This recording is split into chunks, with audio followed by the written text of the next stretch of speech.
Parce que j'ai des balais.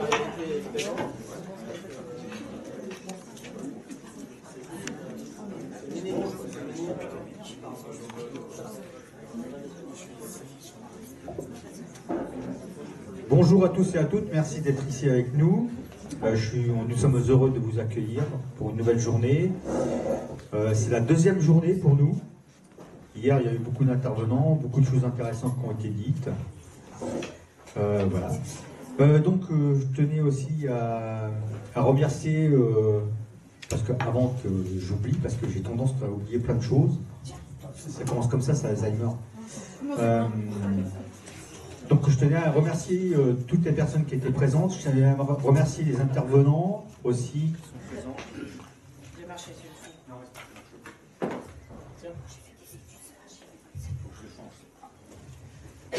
Donc à remercier les intervenants, à remercier les équipes bénévoles du MUFON qui sont là pour nous aider aussi. Certaines personnes de LDLN qui sont un peu moins présentes, mais ça c'est parce qu'on est un peu partout. Je voulais aussi remercier, et je vais demander après que vous fassiez un petit tonnerre d'applaudissements, parce que sans Janie, présente ici. Voilà.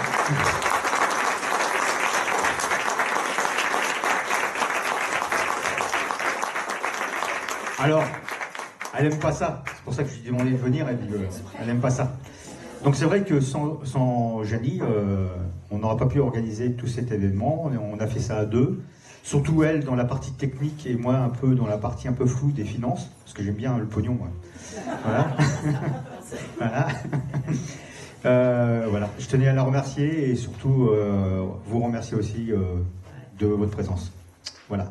Je vais laisser la parole à Maxence. Il y a Janie qui veut dire un truc. Ah, excusez-moi, je suis mal poli. Tu veux pas que je parle? En plus, c'est ça. Il me dit merci, mais il veut pas que je parle. Non, mais en vrai, merci beaucoup. Et puis, surtout aux gens de la région, ceux qui sont venus de très loin. S'ils sont venus de très loin, c'est qu'ils ont un intérêt à... Ah ouais, là-bas. Ils ont un intérêt pour l'ufologie, mais les gens de la région, il y en a beaucoup qui le découvrent. Donc, ils savent maintenant qu'on est là, sur les terres de la presqu'île. Si vous voyez quelque chose dans l'eau, dans le ciel, n'importe, vous pouvez communiquer avec nous. Et puis, merci encore d'être venus et bonne deuxième journée avec nous. Merci.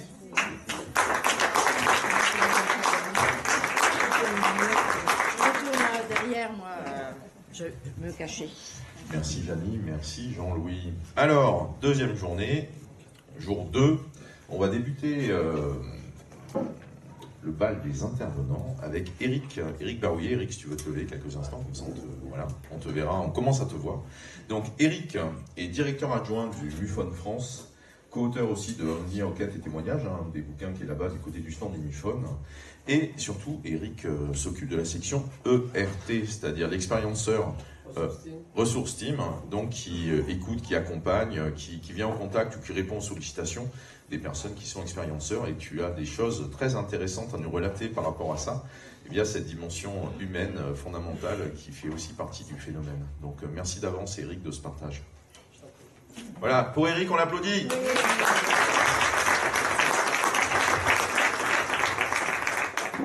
Donc, bonjour à toutes et à tous, je me présente, donc Eric Barouillet, j'ai 58 ans, je suis toujours en activité professionnelle, je suis concepteur topographe dans un bureau d'études d'ingénierie, en génie civil et infrastructure routière, principalement. Donc, comment je suis venu en fait à l'ufologie, déjà, je vais quand même vous expliquer un peu. C'était une première observation à l'âge de 13 ans avec une de mes sœurs. À l'époque, on habitait un département rural, c'était le département du Gers, dans le sud-ouest de la France. Et moi, je m'intéressais depuis tout gamin, en fait, à l'aéronautique militaire, essentiellement l'aéronautique militaire, et en particulier les avions de chasse. Ça me passionnait, c'était la technologie. Et puis ça faisait du bruit, c'était rapide. Bon, voilà, j'avais cette passion-là. Et en fait, lors d'une fête de voisinage, on va dire, on avait l'habitude de s'offrir quelques petits cadeaux. Et les voisins m'avaient offert un ouvrage qui s'appelait OVNI Affaires sérieuses. Alors moi, j'étais très déçu de ce cadeau. Qu'est-ce qu'ils m'offraient là, quoi. Déjà, OVNI, je ne savais pas ce que ça voulait dire. Et j'ai commencé à regarder et je me suis passionné puisqu'il y avait de la technologie. Il me semblait qu'il y avait de la technologie, donc ça me passionnait, ça venait des étoiles apparemment, tous les boulons. Donc c'est parti par là, quoi. Ça a commencé par là. Et quand j'ai fait l'observation avec ma soeur, c'était un cigare lumineux très proche de la maison familiale en fait. J'ai voulu le prendre en photo et c'est là qu'il a commencé à se déplacer et partir très vite. Et j'ai raconté le soir à mon père ce que ça pouvait être. Et il me dit non, t'inquiète pas, ça n'existe pas déjà. Et puis c'est un hélicoptère de l'armée. On avait l'habitude de voir l'armée, la base aérienne de Mont-de-Marsan, des Mirages à l'époque, ils venaient très souvent faire des manœuvres, des pirouettes aussi sur le proche du village, quoi. Donc ça s'est fini comme ça. Bon, j'ai acquiescé, j'ai dit ok. Et j'ai complètement oublié l'anecdote en fait, pendant des semaines, jusqu'à ce qu'un camarade de classe, c'était l'intello, on va dire, de la classe, donc quelqu'un de très sérieux.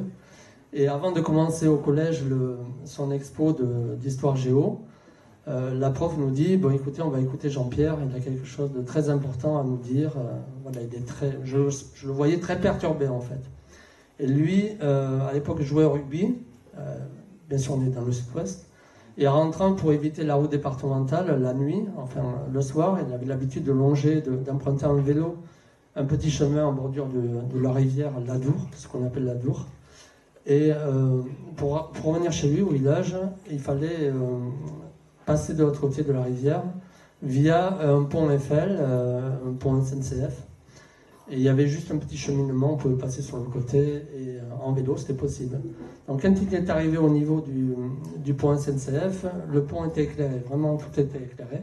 Et ça ne l'a pas perturbé parce qu'il était habitué lui à voir les agents SNCF pour l'entretien des voies. Donc il est arrivé là et il a été surpris parce qu'il n'a vu personne en fait. Si ce n'est que c'était blanc lumineux tout autour, comme un plein jour. Et en essayant de franchir l'ouvrage, sur sa droite en amont, il y avait un disque lumineux, on va dire, qui était juste en sustentation, on va dire, au-dessus de la rivière, 1-2 mètres, et ça jetait comme des étincelles dans l'eau. Ce qu'il m'avait dit, ça faisait 3 à 5 mètres, lui, et bon, quand il a vu ça, il était terrorisé. Impossible pour lui de traverser l'ouvrage, et il s'est réfugié dans un fossé avec son vélo, et il a pu reprendre sa route dès que la lumière est partie, quoi, en fait. Le problème, c'est que, malheureusement, depuis il est décédé, j'aurais aimé maintenant, en tant qu'enquêteur, avoir des renseignements complémentaires. Je pense qu'il y a eu un temps manquant, puisque je me rappelle, il était rentré, il était affolé. Son frère m'avait dit, j'avais jamais vu Jean-Pierre comme ça. Il était terrorisé. Il avait vu une boule orange juste avant. Et comme bien souvent, c'est métamorphique, le phénomène est métamorphique. Est-ce que la boule orange, c'était le même objet ou pas? Ça, on ne pourra pas savoir, quoi, en fait. Donc pour revenir à tout ça, ça a continué. Moi j'ai oublié après, bon, j'ai classé le phénomène comme impossible quelque part. Et puis la vie d'adolescent et d'étudiant ont fait que je me suis moins intéressé à ce sujet. Et c'est plutôt la mort de ma maman, quoi, très jeune, qui m'a poussé à m'intéresser davantage à la survie de la vie après la vie, quoi, quelque part. Dans le Dr Moody, je m'intéressais beaucoup à ça, aux expériences de mort imminente. Je lisais beaucoup, je dévorais, parce que j'avais besoin de réponses, justement, est-ce que ma maman, quelque part, allait survivre à tout ça? Est-ce que je pouvais la revoir un jour ou pas? Et c'était les EMI qui m'intéressaient énormément, les expériences de mort imminente, les états modifiés de conscience, les sorties de corps. J'ai tout dévoré là-dessus. Ça me parlait, quoi, quelque part, ça me parlait. Et voilà. Et surtout la philosophie spiritualiste d'Alain Kardec, parce que là, il y avait des réponses, il pouvait donner des réponses à travers des médiums. Et ça m'a passionné, sa façon de voir les choses. plutôt que la Bible ou tout ouvrage religieux. C'était plutôt ça. Et pendant des années, j'ai complètement oublié, jusqu'en 2017, où 2017, à nouveau, ça a été des rêves incroyables d'ovnis, d'armadas qui survolaient l'espace aérien terrestre, qui venaient se révéler à nous, quoi, quelque part. Des explosions nucléaires, je volais, moi, dans un corps physique, enfin, c'était plus un corps physique, c'était un corps d'énergie. Il y avait des militaires partout, après les explosions. Donc, je rattrapais, moi, les convois militaires, je plongeais ma tête dedans, je regardais ce qu'ils faisaient.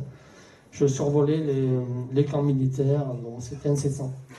Et j'apprenais aux humains comment sortir de leur corps, revenir dans leur corps. Voilà, c'était beaucoup d'ouverture d'esprit comme ça. Je pensais devenir fou, honnêtement. C'était plutôt la crise de la cinquantaine au départ, je pensais que c'était ça. Et puis bon, j'ai décidé d'aller voir une psychologue parce que bon, je me suis dit, là, il vaudrait mieux juste rassurer, moi je vais disjoncter. Et ma compagne, bien sûr, je ne parlais à personne de ce qui m'arrivait. Et donc j'ai fini par aller voir cette psychologue, elle m'a rassuré, elle m'a dit non, vous inquiétez pas, vous êtes tout à fait stable, ancré, il n'y a pas de souci. Bon, c'est peut-être le stress, pourquoi ces rêves? Il faut dire aussi que quand j'étais gamin, quand j'ai fait l'observation, vite après j'ai fait des rêves récurrents. C'était deux rêves, enfin c'était un rêve qui me revenait souvent. Je me voyais au pied d'un mur immense et je voulais passer de l'autre côté, moi, soulever le voile, je voulais savoir ce qu'il y avait de l'autre côté. Et le deuxième, c'était un cauchemar avec des militaires, toujours pareil, où ils rampaient, ils entouraient la maison familiale, et je ne savais pas ce qu'ils voulaient. Et ça me créait des peurs immenses, et je mouillais, moi, le pyjama régulièrement à 13 ans, les draps, il fallait les changer dans pleine nuit.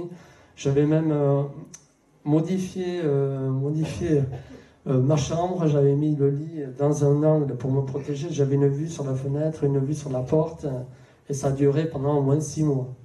6 mois cette période. Alors, je pensais que c'était hormonal, moi, quelque part, après, bon, l'adolescence, tout ça. Mais c'était toujours le même rêve, hein. C'était comme de l'auto-hypnose, il suffisait que je me couche le soir, je regarde un angle de la pièce, et aussitôt, c'était le rêve avec les militaires. Donc voilà, et donc en 2017, quand tous ces rêves sont revenus, après avoir vu la psychologue, comme ça me satisfaisait, je n'étais pas satisfait en fait vraiment de ces réponses, puisque ça continuait encore. Je me voyais dans une grotte avec des êtres qui se présentaient à moi. C'était devant une assemblée où j'avais ma sœur à côté, ils nous posaient des questions par rapport à notre observation. C'était infernal, quoi. C'était vraiment infernal, ça continuait sans arrêt. Bon, j'ai dit, il faut que j'aille voir, j'ai regardé un peu sur Internet. Je m'étais écarté, moi, de l'ufologie depuis longtemps. J'ai regardé un peu ce qui se faisait. Et j'ai appris qu'il existait des hypnoses possibles. Donc j'ai dit, je vais y aller, quoi. Pourquoi pas. Je prends un rendez-vous sur Libourne avec une spécialiste en hypnose régressive. Bon, je ne connaissais pas. Façon Dolores Cannon, elle avait une formation de Dolores Cannon. Et bon, quand je suis arrivé, déjà, elle ne connaissait rien. Elle m'a dit, l'ufologie, bon, ça démarre mal, quoi, pour moi. Et elle a essayé de me mettre en induction, mais comme je suis rationnel, le mental bloquait sans arrêt. C'était que de l'imaginaire, il fallait me voir sur un nuage. Bon, moi, ça ne me parlait pas du tout, ce genre de choses. Donc, j'ai bloqué, je refusais, en fait. Et j'ai débloqué à partir du moment où elle m'a dit, il n'y a pas de souci, le mental, on aura tout le loisir de parler avec lui après la séance. Et je lui propose, il y a une chaise juste à côté, qui s'assoit et qui regarde ce qui va se passer. À partir de là, ça a commencé à débloquer tout doucement.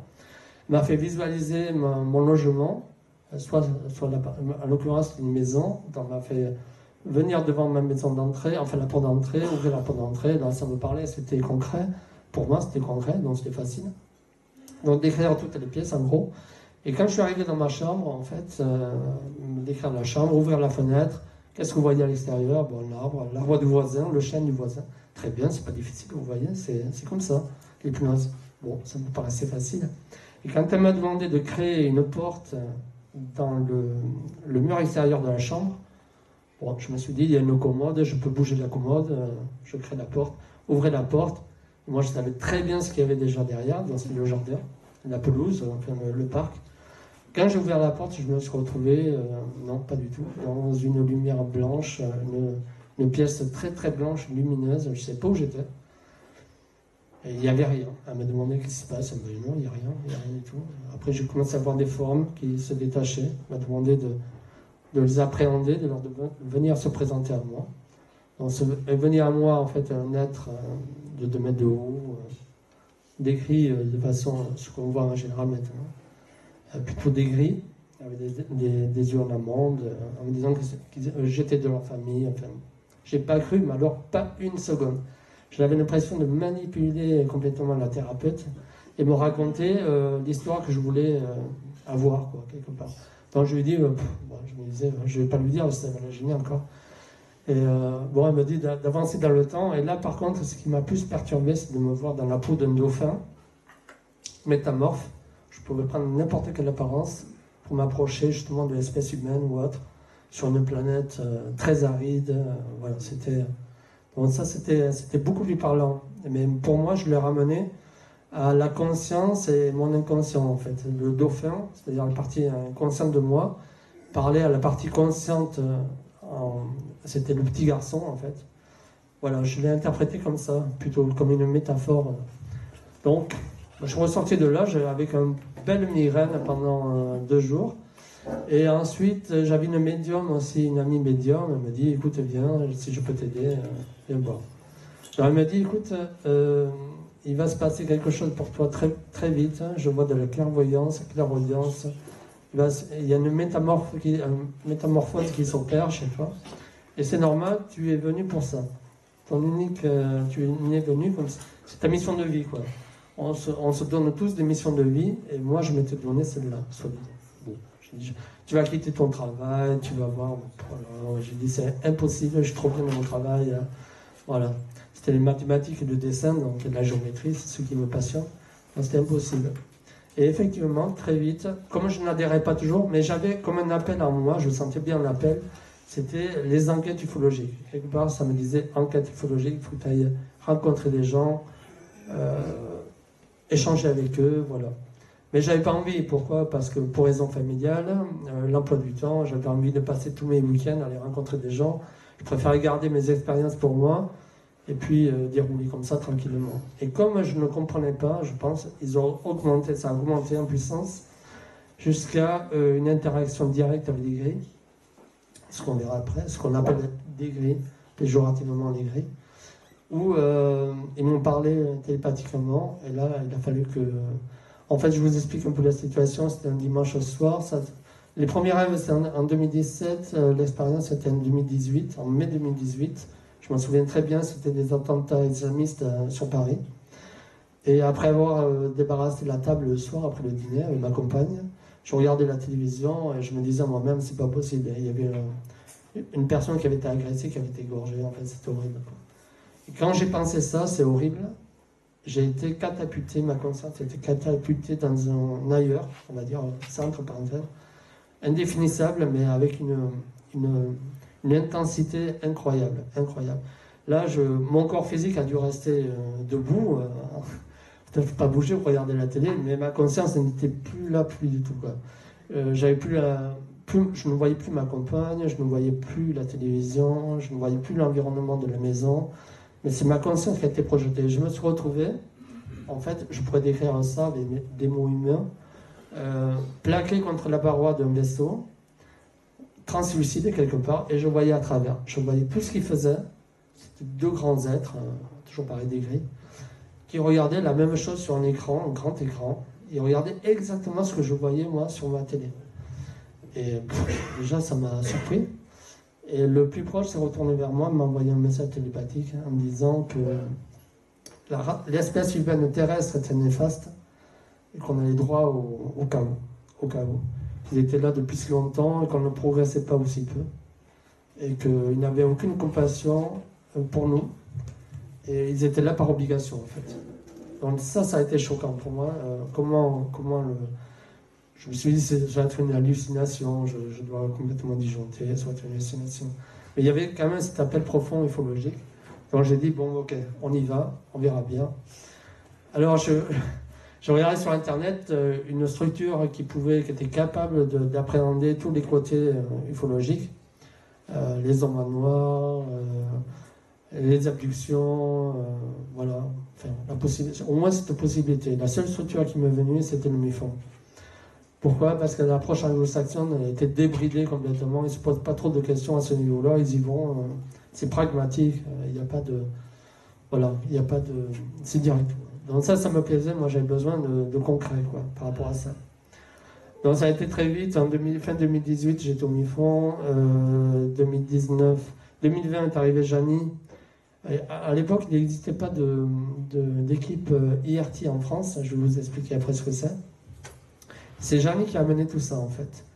Et comme elle était débordée, il y avait tellement de cas en Europe, parce qu'on s'occupe de toute l'Europe, en fait. Elle était vraiment débordée. Elle a proposé ma candidature aux Américains. Ça a été accepté. Et je l'ai secondé, moi, au niveau IRT. Et depuis, on est 4 personnes, dont il y a Jean-François Obsemer. Et Emma Feuille, qui est en train d'arriver, là. Donc, la parité parfaite, 2 hommes, 2 femmes. Et voilà. Et c'est parti comme ça. Et là, je vais vous présenter, je vais dérouler des slides pour vous expliquer un peu. Voilà, au niveau du MUFON. Alors, la première personne, c'est Kathleen Marden, qui est très connue, enfin, dans le milieu, surtout aux États-Unis, qui n'est autre que la nièce de Betty Barney Hill, le célèbre couple interracial, premier cas vraiment d'abduction, entre parenthèses, reconnu. Alors, tout ce que je vais vous dire, il faut le prendre au conditionnel. Hein. Moi, je ne suis pas là pour imposer, je ne suis pas un spécialiste, je suis juste un curieux, en fait. Et voilà, donc je vous demande de tout prendre au conditionnel, ne pas prendre à chaque temps et faire suivant votre expérience vous-même. Voilà, je vais vous expliquer. Donc, elle a passé 20 ans au sein de la direction du MUFON, directrice internationale des enquêteurs de terrain du MUFON, fondatrice et directrice de l'équipe IRT pour Expérienceurs Ressources Team. En français, ça veut dire groupe de soutien aux expérienceurs. Qu'appelle-t-on expérienceurs? Ce sont les personnes se disant contactées ou abductées par des intelligences exogènes ou non humaines. On pourrait dire non humaines. Donc, elle a créé ça en 2011. Alors pourquoi? Parce que Kathleen n'est autre que la nièce de Betty. Et la maman de Kathleen s'appelait beaucoup, après l'expérience de Betty Barney, la maman de Kathleen appelait souvent Betty, sa sœur. Elles échangeaient. Et Kathleen était très jeune, elle entendait, parce que sa mère lui racontait après. Tu vois ce qui lui est arrivé. Et ça l'a. Voilà, ça fait son cheminement. Il y a souvent des chemins initiatiques comme ça. Et ça fait son cheminement. Et voilà, c'est pour ça que Kathleen est rentrée aussi au MUFON à l'époque. Et quand elle allait sur le terrain faire les enquêtes classiques du MUFON, les gens avaient toujours besoin de se confier, avaient des choses à se confier. Oui, mais je ne sais pas si vous allez me croire, ou vous allez me prendre pour une folle ou pour un fou. En fait, j'ai des entités, j'ai des contacts avec des entités, ils me disent qu'ils ne sont pas humains. Donc ça, il était hors de question pour elle, comme elle était déjà sensibilisée à ça dès son plus jeune âge, elle souhaitait que ça soit pris en considération au MUFON. C'est pour ça qu'elle a essayé de créer l'équipe IRT à contresens en fait de tous les enquêteurs de terrain qui étaient plutôt les boulons. Donc c'était une autre approche, c'était un peu différent. En 2012, le MUFON lui décerne le prix de chercheur de l'année. En 2021, l'international UFO Congrès lui décerne son prix pour l'ensemble de sa carrière. C'est le dernier ouvrage, si vous vous intéressez au sujet. Vous pouvez vous le procurer, il est traduit en français maintenant. Donc très intéressant, vous verrez toutes les modalités, les process liés à l'équipe IRT. C'est bon? Allez, en avant. Alors, l'IRT Team du MUFON, donc c'est une branche spécifique qui n'a rien à voir avec les enquêteurs classiques de terrain. C'est vraiment complètement à part. C'est une équipe internationale. Donc, comme je vous disais, c'est un soutien psychologique aux expérienceurs. Donc, je vous ai expliqué ce qu'étaient les expérienceurs. Abducté, on dit, c'est enlevé provisoirement, je vous rassure, c'est enlevé provisoirement pour un temps bien. Moi, j'ai jamais eu de cas d'enlèvement définitif. Hein. Enfin, pas à ma connaissance. Donc, c'est plutôt rassurant quelque part. Donc cette équipe est composée de 75 personnes dont je vous ai diversifié, dont il y a des psychiatres, psychologues, hypnothérapeutes, thérapeutes énergéticiens, spécialistes des états modifiés de conscience. Et les autres membres du groupe sont choisis pour leur expertise scientifique, ou alors, comme nous, comme c'est le cas là, pour les Français, c'est leur capacité naturelle à l'écoute et la bienveillance. Voilà. C'est plutôt, il faut être déjà enquêteur de terrain certifié 3e stade avant de pouvoir prétendre être IRT. Voilà. Ouais, c'est ça. Donc, principalement dans les pays anglo-saxons, l'équipe, bon, parce qu'elle existe depuis 2011 quand même, elle est secondée sur le terrain par des prestataires privés reconnus. Donc, c'est des hypnothérapeutes, des psychologues qui ont une ouverture de conscience, quand même une ouverture d'esprit. Au-delà de la normale. Donc ils sont reconnus, et ils sont listés. Après, le MUFON n'a aucune, comment dire, n'a aucun échange pécunier avec ces personnes. Ce sont le MUFON donne la liste de ces personnes par État, en fait. Charge aux activités de faire la démarche et d'aller voir directement ce personnel médical ou paramédical. Donc, ce que je vous disais, depuis juillet 2020, Jeannie est arrivée en juillet 2020, j'ai intégré en 2021, et depuis, on est 4 maintenant, puisque au départ, c'est Jeannie, donc elle est directrice IRT pour l'Europe, elle est responsable des IRT pour l'Europe, donc c'est directement elle qui gère, qui reçoit les données américaines, qui gère après pour l'Europe, qui distribue quelque part les cas européens. Donc il y a Jeannie, Emma Feuille, Jean-François et moi-même. Alors là, je vous ai mis un peu... Donc à ce jour, il y a à peu près 90 expérienceurs. Bon, comme je vous disais, c'est une quinzaine de pays à peu près, ont été ou sont toujours accompagnés par l'équipe française. Il faut savoir qu'au niveau international, le MUFON récolte à peu près 1200 à 1300 cas IRT par an. Sachant qu'une partie de ces expérienceurs, rien que de décharger déjà sur une base de données du MUFON, ça leur fait du bien, ça leur suffit, ils n'ont pas besoin d'accompagnement, parce qu'eux ont déjà fait la démarche, ont déjà évolué. Voilà. Donc pour eux, c'était important juste de déclarer qu'ils avaient pu être abductés ou en contact avec ces intelligences. Et puis après, ils n'ont pas besoin de soutien, donc ils ne désirent pas que le MUFON les accompagne. Voilà. Ils ont trouvé aussi, ils ont fait leur propre démarche et tout va bien pour eux. Donc c'est à peu près, on va dire, 20% peut-être. Donc les restants, il y a à peu près 50% qui ne désirent plus avoir de contact. Dès le début, ils ont envie d'être accompagnés. Et quand on les contacte, ils ne répondent pas. Donc au début, c'est assez déstabilisant parce qu'on se dit pourquoi avoir laissé leur témoignage, mais bon, c'est comme ça. Surtout avec les abductions, c'est souvent comme ça, quoi. Parce qu'au bout d'un moment, ils n'ont plus envie, ils n'ont pas envie de révéler leur identité quelque part ou se mettre en lumière, bien que leur identité est toujours protégée, hein, surtout les expérienceurs, les abductés. Là, le protocole est très strict et aucune information ne peut être donnée par le MUFON à l'extérieur. Donc voilà. Il faut savoir aussi que contrairement aux enquêtes, les enquêtes c'est au bout de 3 mois, allez, maximum c'est terminé.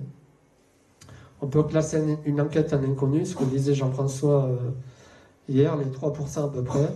On peut rouvrir les enquêtes si on a d'autres informations par la suite. Il faut savoir que les expérienceurs, c'est un suivi continu. Ça peut durer plusieurs mois, voire plusieurs années. Moi, j'ai un jeune espagnol qui a 35 ans. Bon, c'est hyper compliqué. Ça fait 2 ans que je le suis. C'était des messages ou des interférences tous les jours. Il avait besoin de déballer. Il était terrorisé par ce qui lui arrivait. Il ne comprenait pas. Il me dit c'est pas possible, on est du bétail, personne ne sait ça, il faut absolument que ça se sache, il faut que j'aille porter plainte. Bon, c'était compliqué. En plus, il avait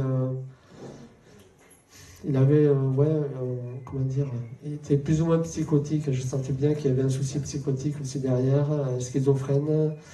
Mais bon, comme ça lui faisait du bien de me parler, au fur et à mesure, j'ai dit ok, on continue. Je me suis bien rendu compte. Il était suivi par un psychiatre aussi, espagnol, donc je lui ai dit surtout il faut continuer votre traitement. Donc, ça lui faisait du bien d'avoir une approche UFO juste à côté avec un enquêteur. Donc, rien que ça, il a pu décharger en fait son stress. Et je l'ai accompagné et ce qui est encourageant, moi, ce qui me plaît, c'est quand je n'ai plus de nouvelles. Ça veut dire que la personne n'a plus besoin de moi. Et c'est gagné, quoi, quelque part. Alors, les spécialistes du phénomène des abductions, je pense que vous les connaissez tous, plus ou moins. Le premier, qui est très connu, c'est Bud Hopkins. C'est l'artiste qui a fait énormément de travail avec les expérienceurs. Comme on dit, il est incontournable du phénomène. Bien sûr, John Mack, nous on s'appuie énormément sur ses travaux. Voilà, le fameux psychiatre américain. Le travail a été repris en France par Nicolas Dumont, avec la clinique des abductions, son ouvrage sur la clinique des abductions. Moi, je m'appuie aussi beaucoup sur, je vais vous en parler après, Nicolas. Voilà, ça c'est référent pour nous, pour les ERT, on s'appuie énormément sur leurs travaux. Voilà. David Jacobs, qui est très controversé. Bon, c'est beaucoup sur l'hybridation, sur le génome humain. On le retrouve de toute manière dans les récits des abductés, ça porte toujours pratiquement sur le côté génétique. Voilà, beaucoup de manipulation par rapport à ça. Et bien sûr le Cerveau France. Donc, je salue Marie, qui est présente ici aujourd'hui. Myriam, avec qui on a eu des échanges aussi assez souvent. Et Isabelle et Bérangère, maintenant. On s'appelle de temps en temps, quelquefois, pour échanger. Les ouvrages incontournables aussi sur le phénomène des abductions. Donc, comme je vous disais, Bud Hopkins, Les témoins parlent, Enlèvement extraterrestre à gauche. L'ouvrage de John Mack, Enlevé par les extraterrestres. David Jacob, Il marche parmi nous. Rencontre extraterrestre, c'est l'ouvrage édité par le Cerveau France sur les récits d'expérienceurs. Très intéressant. Nicolas Dumont, qui était au Cerveau avant, enfin qui a toujours des relations avec le Cerveau. Avec la clinique des abductions, c'est pas un ouvrage facile à lire, qui est assez. La réflexion, l'analyse est très profonde, et pour nous, ça nous sert énormément. Marie-Thérèse de Brosse, Enquête sur les enlèvements extraterrestres, qui est passionnant. Et bien sûr, Stéphane Alix, je vous recommande aussi. Voilà, qui avait créé l'INRES à l'époque. Alors là, maintenant, je vais attaquer les dossiers MUFON. Je vais vous montrer quelques cas. Je me suis permis de... Bon, il va falloir que je lise un peu. Et vous aussi. Donc, ça, c'était le 16 janvier en 2020 en France, dans le département de l'Aisne. Il est 22h. Bon, j'ai changé, bien sûr, les noms, prénoms. C'est des pseudos, tout ça. Et la famille Durand part se coucher, les deux enfants ainsi que les parents. Brigitte, la maman déjà, dans son lit, regarde un film sur son téléphone portable. Bon, jusque-là, tout va bien. Son mari, Christian, décide avant de la rejoindre de vérifier depuis la fenêtre de la chambre de leur fils, située à l'opposé de la leur, si le toit ouvrant de la voiture est bien fermé pour la nuit, puisqu'ils annonçaient de la pluie pendant la nuit. C'est à ce moment-là qu'il aperçoit face à lui une lumière blanche très vive, semblant se déplacer dans leur direction. Alors, il faut savoir qu'ils sont sur un couloir aérien, très proche de Paris. Ils ont l'habitude de voir des avions, des dizaines, voire peut-être des centaines d'avions par jour. Donc il y a un couloir bien spécifique qui est à peu près à 1 ou 2 km de chez eux, donc ça ne passe jamais sur leur maison, quoi. Et là, ce qui l'a interloqué, c'est que la lumière vive qui ressemblait à des feux d'aéronef, au départ, c'était blanc, bon, ça pourrait être tout à fait un aéronef.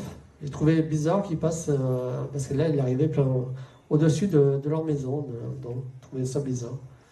Donc il est intrigué, il alerte, il appelle son épouse.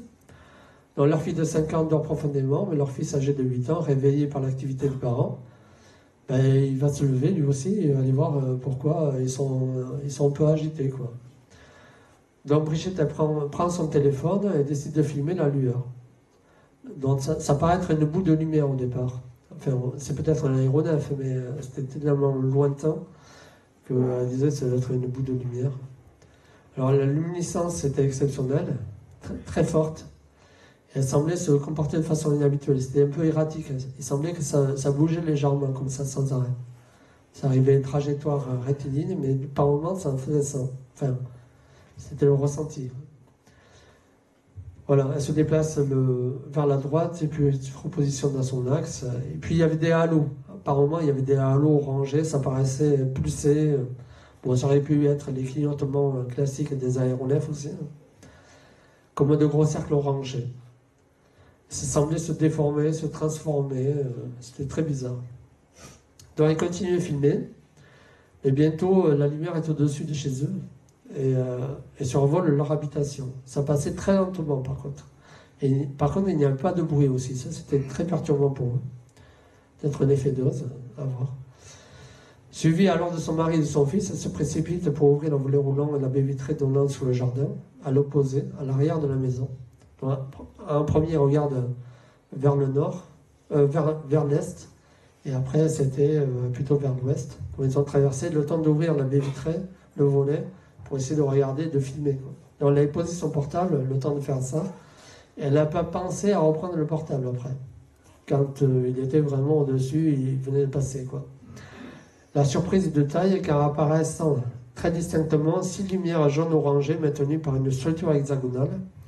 Donc ça, elle m'a dit c'était très perturbant parce que j'avais l'impression, on va voir les dessins, ils nous ont fait des dessins après derrière. La structure apparaissait vraiment liée, quoi. Les boules, enfin les lumières orangées, les feux, ça paraissait vraiment lié. Et elle me dit par contre, on voyait les étoiles à travers. Mais j'avais l'impression de voir comme des arêtes, c'était flou un peu, qui retenaient comme une structure. Quand même. Il y avait quand même une structure. C'est ça qui était assez dérangeant. Donc là, à gauche, je vous ai mis une photo de l'extrait vidéo. C'est ça au départ qu'ils voient arriver. Tout droit sur eux. Donc tout à fait classique. Hein. Ça aurait pu être un aéronef. Il n'y a pas de souci. Donc l'objet, bon, ça je pense que c'est une mauvaise interprétation, sans aucun bruit, ok, semble stagner ou fortement ralentir l'aplomb de leur propriété. Bon, ça reste à démontrer, mais c'est pas bien grave. Puis il continue pour sa route pour se diriger sur la droite du clocher de l'église du village pour finalement passer sur sa gauche. Donc ça devait passer à droite et puis ça passe à gauche. Et disparaître sur place. Mais vraiment, ça a été incroyable pour eux. Clac, fini, plus rien. Tout a disparu. Pas de bruit en plus, donc ils sont restés un moment pour essayer de voir si ça revenait, mais rien. Voilà. Donc, en bas, ce sont les croquis. Donc, ça, c'est les. Alors, j'aurais demandé de jouer le jeu, de ne pas parler à leur fils, de prendre ça pour un jeu, de considérer pour le fils que c'était un jeu, de dessiner ce qu'il avait pu voir, en fait, lui. Donc, ils ont joué le jeu, les parents d'un côté, et le fiston est parti dans une pièce à côté et il a dessiné. Et c'est assez interpellant quand même, je trouve. Dans la structure, voilà. Ils sont d'accord tous les deux pour me dire que les 4 lumières de part et d'autre, là c'est l'avant, à gauche c'est l'avant, et la petite lumière derrière c'est l'arrière, de l'objet supposé, on va dire ça, dans forme hexagonale, les étoiles à travers, et une semblante d'arête translucide qui avançait comme ça. Ce qui est assez bluffant, c'est le dessin de leur fils de 8 ans. Ça rappelle quand même les 6 lumières orangées. Une sorte de V, ouais, plus ou moins. Et vous voyez plutôt du V ou un U. Voilà. Donc ça valide un peu quand même leur observation. Bon, que faire avec ça? Bien sûr, on avait fait les recherches d'enquête classiques. Rien trouvé. Pas d'explication. Alors j'ai passé de nombreuses heures avec eux, surtout avec la maman, pour en parler. Et au bout d'un moment, comme bien souvent avec les abductions, elle va commencer à me parler d'autre chose. Elle me dit, oui, si je peux me permettre d'abuser de votre temps, j'ai quelque chose qui m'arrive depuis longtemps, et notamment il m'est arrivé une expérience assez délicate il y a quelques mois. Donc je sentais vraiment dans la sincérité de l'émotion quand elle me parlait, elle était très émotive, et elle avait du mal même à me parler, et puis tellement contente de pouvoir parler à quelqu'un, de décharger. Donc surtout, elle m'a demandé de rester anonyme. Pardon. Non, mais il te reste 5 minutes. Il te reste 5 minutes et après on passe aux questions avec la salle. Ah ouais, oula, il va falloir que j'accélère alors. Ah ouais, déjà. Ah ouais, bon, je vais passer. Donc, elle me parle d'une rencontre dans la chambre chez elle, alors que son mari est boueur, est parti de bonne heure. Et elle va rencontrer cet être qui va la terroriser, quoi. Ça va être une terreur incroyable. Donc ils avaient une habitude de se rendre dans le même lit, tous les deux, enfin les enfants, dès que le papa était parti.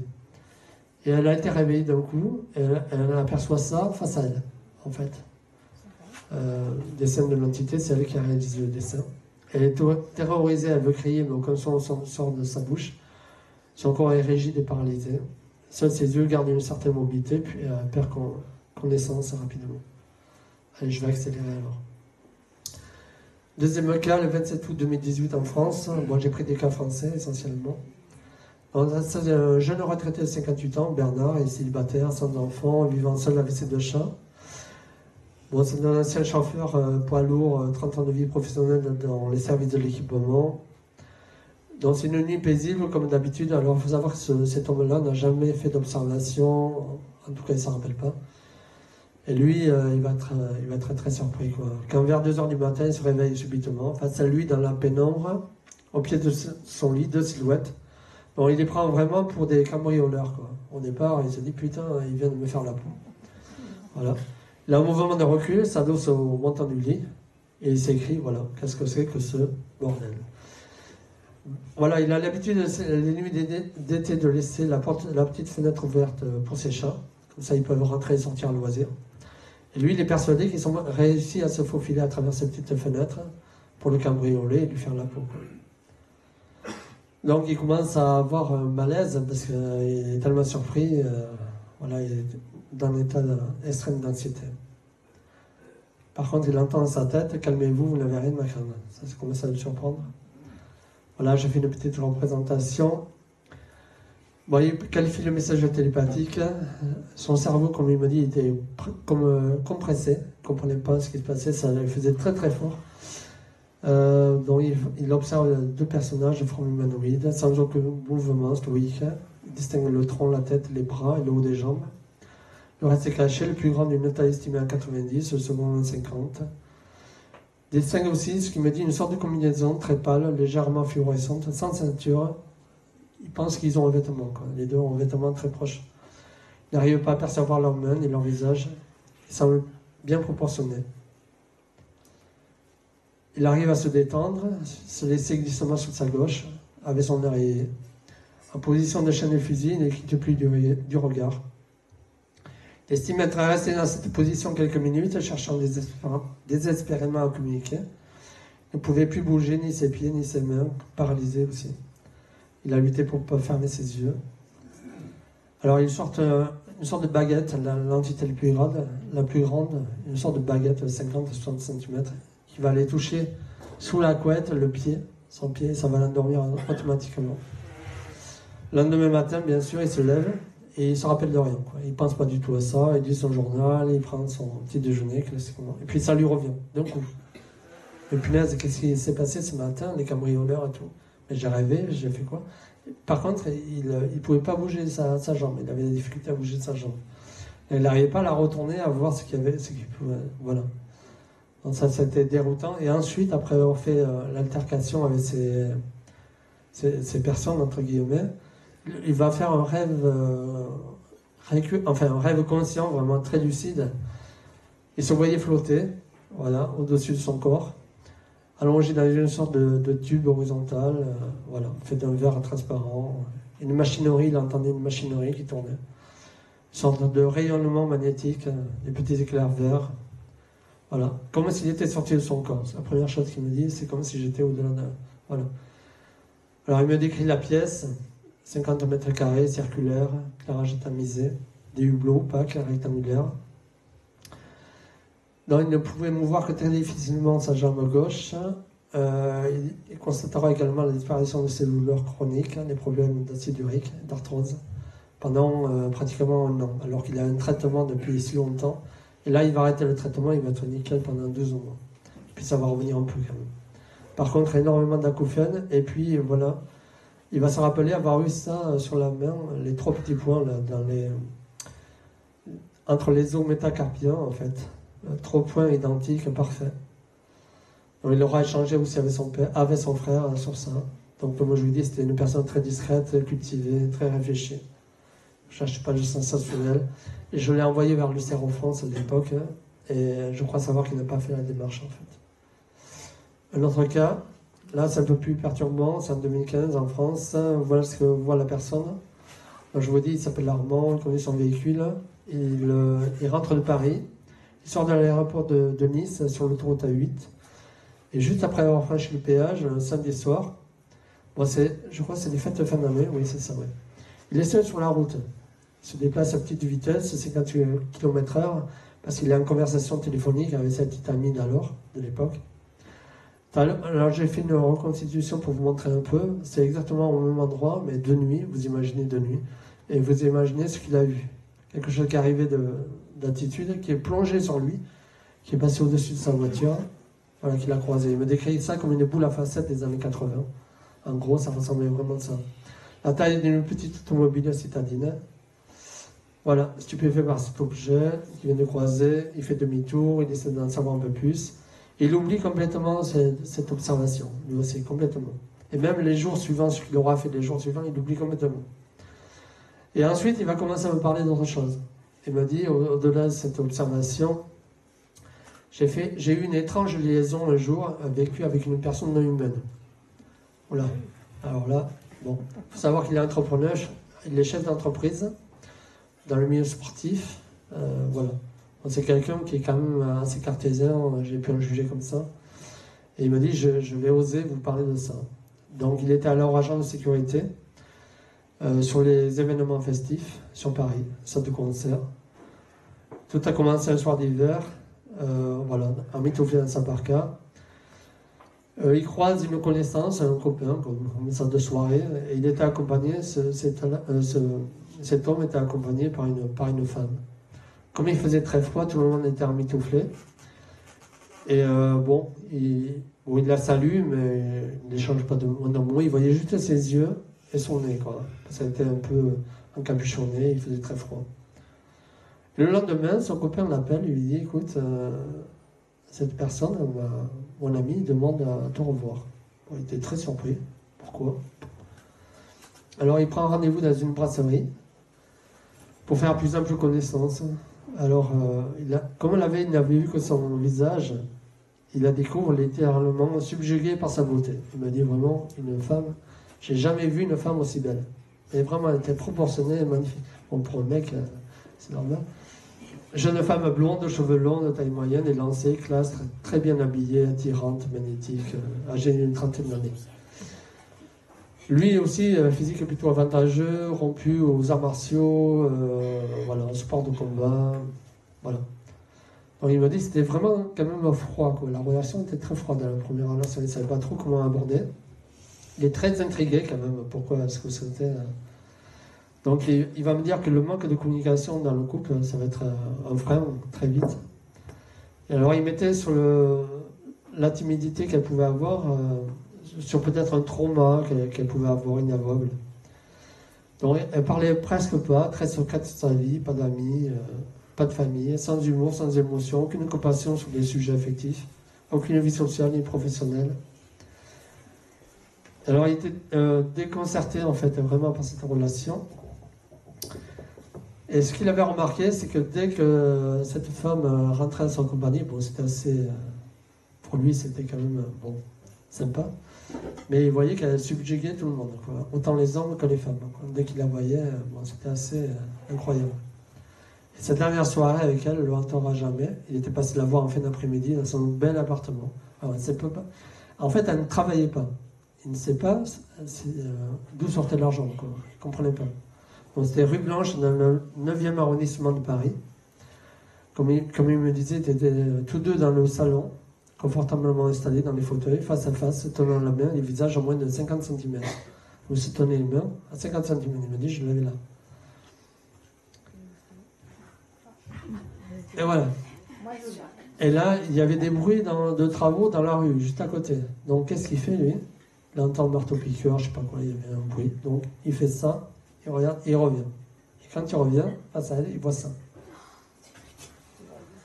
Alors là, comment vous dire? Il m'a dit quand j'ai vu ça, je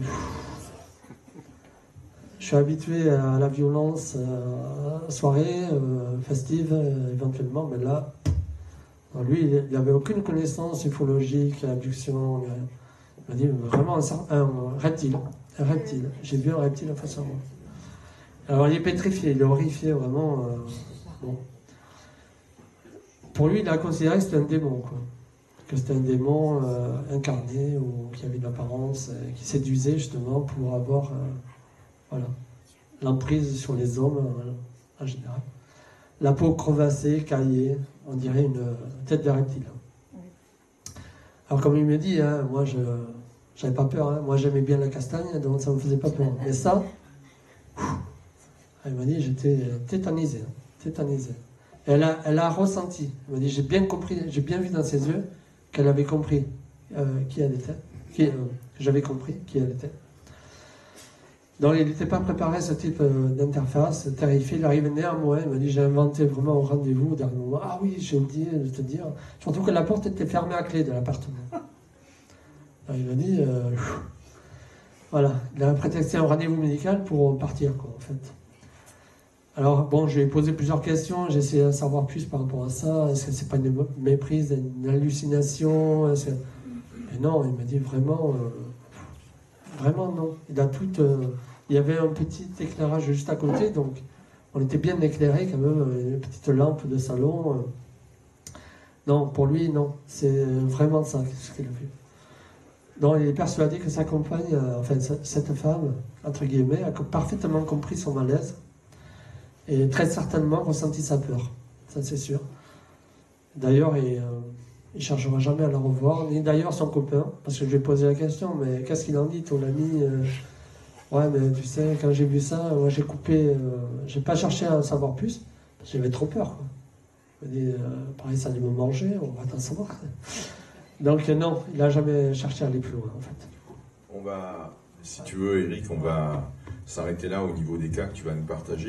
On va rester peut-être sur ce slide, ce qui permettra de le commenter en fonction des questions et des réponses que tu vas apporter. Donc tout d'abord, merci de cette présentation, merci de la créativité de ERT pour les prénoms qui ont été proposés, et aussi pour cette démonstration des soins anti-âge qui ne marchent pas toujours en fonction des profils. Hein, voilà. Alors, donc, est-ce que vous avez des questions? S'il vous plaît, on va applaudir Eric quelques instants.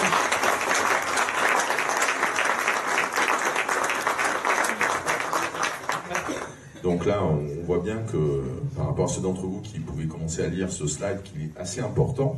Donc, est-ce que vous avez des questions dans la salle qui viennent, des choses à relater, vrai prénom, faux prénom, voilà. Donc, qu'est-ce que vous avez comme... est-ce qu'il y a déjà des questions pour Eric et son exposé de ce matin?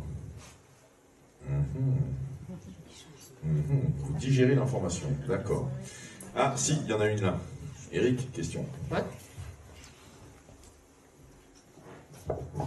Merci. Dans un des cas,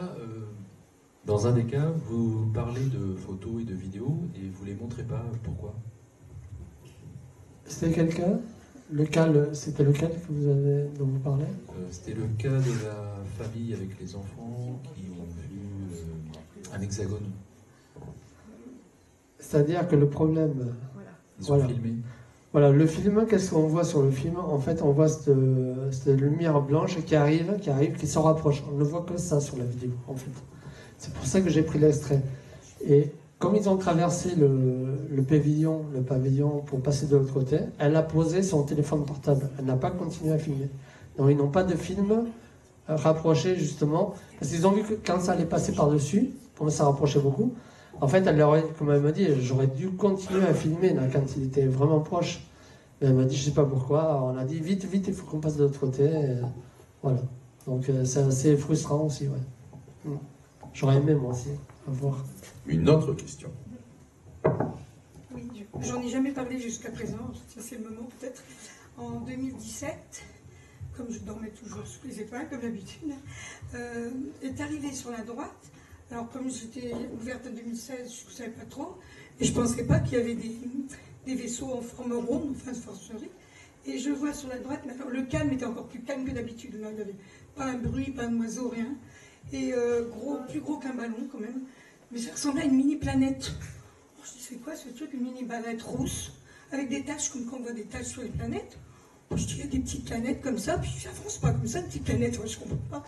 Et donc elle est passée très lentement, pour bien que je la vois, très lentement de la droite sur la gauche, très doucement, jusqu'à ce que elle a disparu après quand elle savait que je ne pouvais plus la voir. Puis je réfléchissais, et tout d'un coup, hop, une deuxième arrivait, pareil, la même chose, tout doucement et tout. Puis moi, dans ma tête, en rigolant, je dis jamais 203. Et pouf, la troisième est arrivée. Et cette troisième est arrivée, pareil, la même façon. J'ai jamais revu ça d'autres fois. Mais ça peut être qu'un vaisseau, je suppose que je vois pas une planète. Il n'y a pas 3 planètes identiques qui passent. Enfin, je sais pas. Donc j'ai dit, je sais pas s'il y a déjà eu ça. Les gens ont déjà vu ça, mais j'ai jamais su ce que c'était. Alors là, c'est compliqué, mais. Non, mais j'ai toujours dit tout compliqué. Ouais. Je ne sais pas en parler des fois. La problématique, enfin, je vais vous expliquer. Il faudrait que je vous parle aussi de. Là, on n'est plus dans des enquêtes, si vous voulez, classiques. C'est justement, c'est simplement un accompagnement fraternel, humaniste de la personne. Donc, ce qui nous enfin, on est intéressé uniquement par le bien-être et la santé de la personne abductée, si vous voulez. On n'est plus. Là, vous parlez d'une enquête, c'est plutôt une enquête. Là, il faudrait que vous portiez votre témoignage soit au MUFON, soit une autre association. Oui, il faut la rentrer dans la base de données Ouais. pour que le MUFON déclenche tout le protocole et tout l'accompagnement et toute l'enquête. Des fois, je prenais des photos, mais là, j'ai pas de photos. Même sans photo, il suffirait que si vous avez la date exacte. Enfin, 2017, ah oui, Il y a les c'est trop logiciels évasif. pour reconstruire le ciel, Voilà. tout ça. Ouais. Quand je dormais dehors, c'était un été. Peut-être on peut revenir là sur ce que tu t'apprêtais à évoquer, hein, Eric. Ouais, donc ça c'est l'impact classique, ce que l'on voit en règle générale. On a réinventé, on a repris un peu les travaux des prédécesseurs. Donc sur l'abduction, par elle-même, donc c'est un rapt, c'est un enlèvement, hein, pur et simple. Donc souvent c'est une déconnexion du monde ordinaire, c'est plutôt une réalité hybride. Les gens se retrouvent dans un univers, enfin une réalité. Ça ne veut pas si c'est terrestre, si c'est psychique. En tout cas c'est conscientiel, c'est sûr. C'est conscience à conscience. Paralysé, ça revient tout souvent. Des examens physiologiques, prélèvement comparé de peau, de muqueuse, de cheveux, de sang, de sperme, d'ovules, insémination artificielle, parfois, pose d'implants aussi. On a des tests sur des épreuves physiques ou même au combat aussi, avec des robots, ça peut arriver. On teste les combats, ce sont des combattants, les humains. Surtout avec les hommes, c'est assez énergique. Donc, portée génétique, émotionnelle, projection d'un futur apocalyptique, ça c'est tout le temps. Récompense, ensuite on vous récompense comme un animal bien domestiqué. Donc, soit c'est la visite du lieu ou du vaisseau, un petit voyage spatial, un enseignement, des informations qui vous viennent, tout à coup vous avez une acuité pour la physique quantique ou sur des choses qui ne vous intéressaient absolument pas avant et vous allez devenir un expert incroyable à ce sujet. Les soins énergétiques, ça aussi j'ai eu le cas, où la personne revient dans sa chambre accompagnée par les êtres et en récompense elle reçoit un soin énergétique mais multiplié par 1000 quoi. Dès qu'il passe sa main, son corps vibre, c'est incroyable quoi. Elle m'a dit j'ai jamais ressenti. Voilà. Et après l'abduction, c'est surtout un constat de temps manquant, missing time. J'ai eu aussi, donc c'est toujours 1 heure ou 2 heures, ou des fois un quart d'heure ou 20 minutes. Et j'ai eu aussi un cas où, au contraire, je peux vous raconter, elle a témoigné il n'y a pas très longtemps, là, chez nous.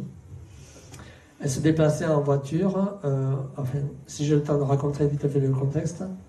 Ouais, très vite. Voilà. C'était les fêtes de Noël, voilà. Ils étaient invités avec son fils de 5 ans et son mari.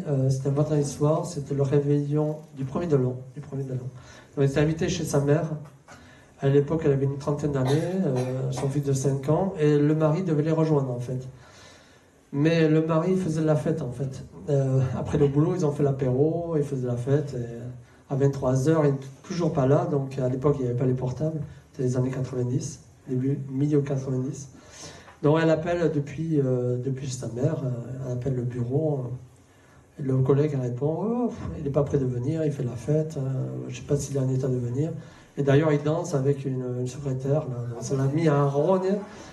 J'étais, comment vous dire, coléreuse. C'était impossible de me calmer. J'ai dit à maman, écoute, on mange et je m'en vais. On réglera les problèmes demain. Donc, ce qu'ils font, elle s'en va avec son fils. Elle sort du village.